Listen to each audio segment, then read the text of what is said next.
guys, welcome to the Texas Fly Fishing Report. If you're new to this YouTube channel, my name is Shannon and I've been making videos and uploading to YouTube since 2008.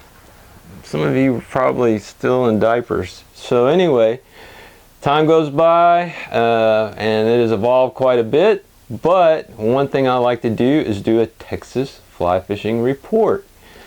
This is all supplemental, this YouTube channel, to my website, www.texasflycaster.com, right down there.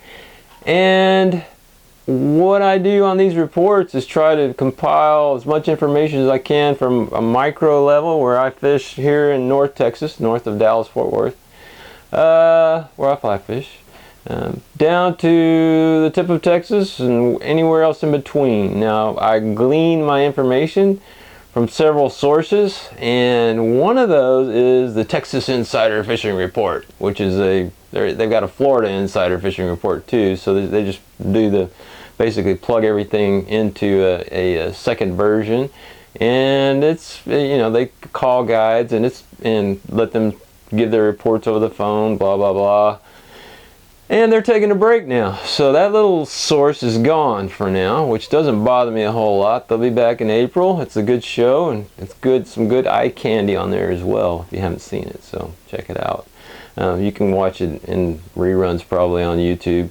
But anyway, man, I don't know what good a rerun on fishing does. The information is so current. But anyway, I come to you from my Airstream trailer, which is under destruction, and I'm sitting atop a Yeti bucket that launched 1,000 mean comments. So a lot of people comment on this thing. I did a video that got like 20,000 watches or something stupid like that, and so I just can't help but still stick in the eye of those guys that just can't stand the idea of a Yeti bucket. It's hilarious. But anyway, let's get on with the report. Locally and really throughout Texas, the weather has changed early this year. We've had an early fall. I believe I read something in the last 24 hours about this being the coolest September we've ever had. Today's October 1st. That means it's only getting cooler. The days are getting shorter and the sun is falling more in the sky. Shorter days, lower sun, carp go back to the deep, and that's my thing, is fly fishing for carp on Lake Ray Roberts. And so I'm trying to transition, go more to the coast, kind of plan ahead, and we'll get to that. And then also maybe, who knows what I can find in the way of bass or other things in the shallows if we have a mild fall. Everything's kind of weird weather-wise. It seems like, you know, we have many factors that go into fly fishing. One of them is obviously the weather, and this one's been the strangest year with all the hurricanes and you know, tropical storms and all that, and now just a really mild, clear bluebird sky today here in North Texas. So that's what's going on, not a lot. The only thing that fills this time right now to over the top is making these fly line mats, and if you'll check some other videos, I make these mats for skiff and kayak that you can lay down and it'll catch your line, keep it from blowing off the deck, blah blah blah on that too. It's just one of those things that keeps the old ball barely rolling. As far as the rest of the state of Texas and fly fishing, like I said, transition. A lot of transition right now because of the weather.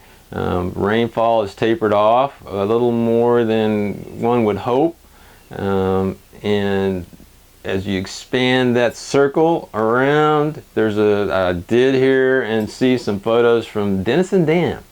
So Denison Dam is the release for Texoma. Now, they didn't have any flooding events that dumped huge striper in there by quantities, so you're going to get a lot of dinks, but you can catch striper below Denison Dam. And I always, I profess, and you can watch my old videos, I used to do it as soon as the alarm goes off on the Oklahoma side, and sinking line with big flies, big clousers, and let that thing roll down and turn, and then you just strip it back in and let it drop again. You don't have to bring it all the way in and cast it. You just let it go back in, and if it hits that flow just right, you will catch fish. This is a no-brainer. Once in the current, and be very careful, of course. I wouldn't go alone. You have to have an Oklahoma license as well. You know, it's not that complicated. Just go buy an Oklahoma license and be done with it. Or better yet, buy it online. But anyway, that's one local thing that, as I spread those circles out, is going on. In November, they'll be stocking Blue River with these rather anemic sometimes, most of the time, rainbow trout. But it's an interesting place, and it's a good way to get your fix if you want a trout fix from 89 miles from Denton, Texas. On the Texas Gulf Coast, I'm just going to throw out some things here. I've got some more stories that are coming, and I don't want to pile it on all in here because it would be too long a video, and I know you guys don't want to see me. At the very end of this, we go to the scroll through, and you'll find out what's going on where you are, with the exception of rivers, you know. And now we're probably going to start evolving more in our fly fishing throughout Texas towards rivers and off lakes, because of the transitions make it just very, very difficult to fly fish on lakes. So there are no river reports, and that's a real shortcoming, I think. And with the TPWD setup, or anybody, it's just, I guess it's pretty much a low volume thing. So nobody really does a lot when it comes to reporting on rivers, except for what you can glean from the internet. And hopefully you'll go to www.texasflycaster.com and glean some information from there. So let me give you the teasers for the upcoming. I went to Port O'Connor again 2 weeks ago for about 5 days, 4 or 5 days. And I was planning on, you may recall the last time I went, I got one of these right here, that little scar right there. So I had to leave, and didn't get to fish but half a day, and so that was very disappointing, and you know, kind of a false start, premature departure. So came back home, I'm all healed from that, go down there, fish for, you know, a few days, and the weather's crazy, a little bit crazy. The water's up 1.5 feet.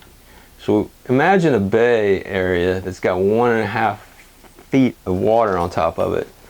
It was really, really difficult because the fish could get back. We could hear them flushing back in areas we could never ever get to, and we were in super shallow water.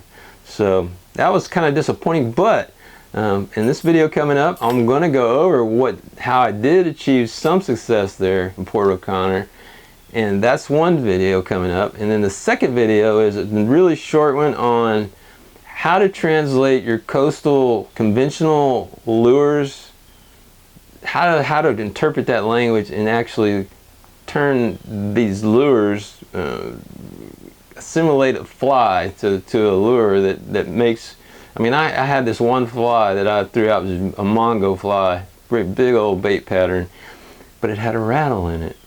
So there's nothing left of it. I mean, I caught speckled trout after speckled trout after speckled trout almost every cast. It was kind of crazy. There was no big gators that I caught that day or anything, but the fact that I think they like a different frequency of the rattle compared to like a mirror lure, which is my favorite conventional lure to throw in salt.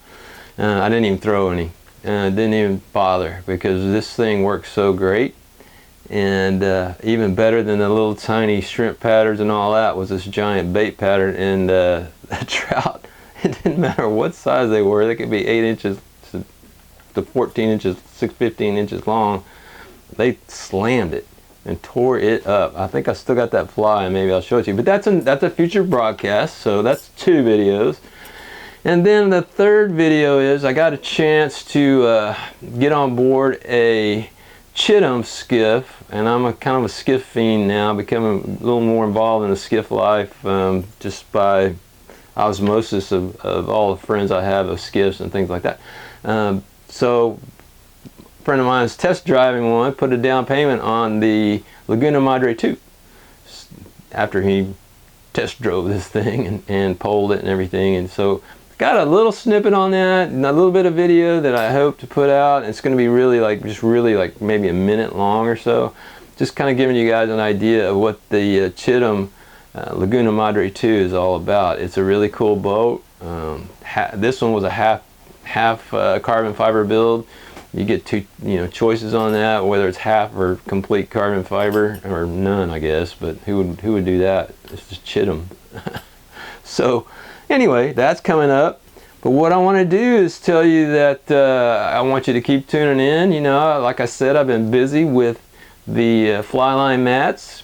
Be sure to check those out and get you one. The price is going up in 14 days, and I imagine I won't be as busy after that. We're gonna not raise the price of the mat, but add in the cost of shipping, which is just killing me.